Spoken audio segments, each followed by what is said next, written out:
High, আমি তানিয়া।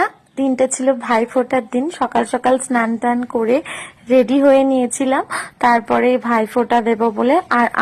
আর আমি কিন্তু 15-16 জনকে ভাইফোঁটা করি, এবছরে 16 জনকে করেছিলাম। তো প্রতি বছরই আমার এতগুলো করেই দাদা ভাই থাকে। তো প্রথমে দাদাকেই দিয়ে নিচ্ছিলাম, দাদাকে বলেছি ওঠ রেডি হ। তো ওকে তারপর এখানে মিষ্টি সাজিয়ে নিয়েছিলাম, আর এইগুলো মা রেডি করে দিয়েছিল। চন্দন, ধান, দুব্ব, পান সুপারি, প্রদীপ, এইগুলো মা রেডি করে দিয়েছিল। তো তারপরে আমি এখানে দাদাকে দিয়ে নিচ্ছি। তারপরে আমার অনেক দাদা ভাই রয়েছে, তো সবাইকার ভিডিও হয়তো তোলা হয়নি, কিছু কিছু তুলেছি, সেগুলোই তোমাদের সাথে শেয়ার করব। তারপর ওই 3বার ওই ভাইয়ের কপালে দিলাম ফোঁটা, জমের দুয়ারে পড়লো কাটা, যমুনা দেয় জমকে ফোঁটা, আমি দিয়ে আমার ভাইকে ফোঁটা। এটা আমি মনে মনেই বলছিলাম। তারপরে আমি ফোঁটাটা দিয়ে কমপ্লিট করছিলাম। আর দাদা না আজকে সকালেই ফিরেছে, ওর প্রচন্ড ঘুম পাচ্ছিল, ও বেড়াতে গেছিল উত্তরাখণ্ড।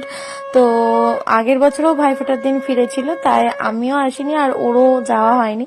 তো এই বছরও আমি এসেছি, আর আর ও আজকে সকালেই আর কি ভোরবেলা ফিরেছে। তো এখন মা 7টা বাজিয়ে দিচ্ছিল, তো আমি আমার হাজবেন্ডকে বলছিলাম ফটো ভিডিও ভালো করে নাও।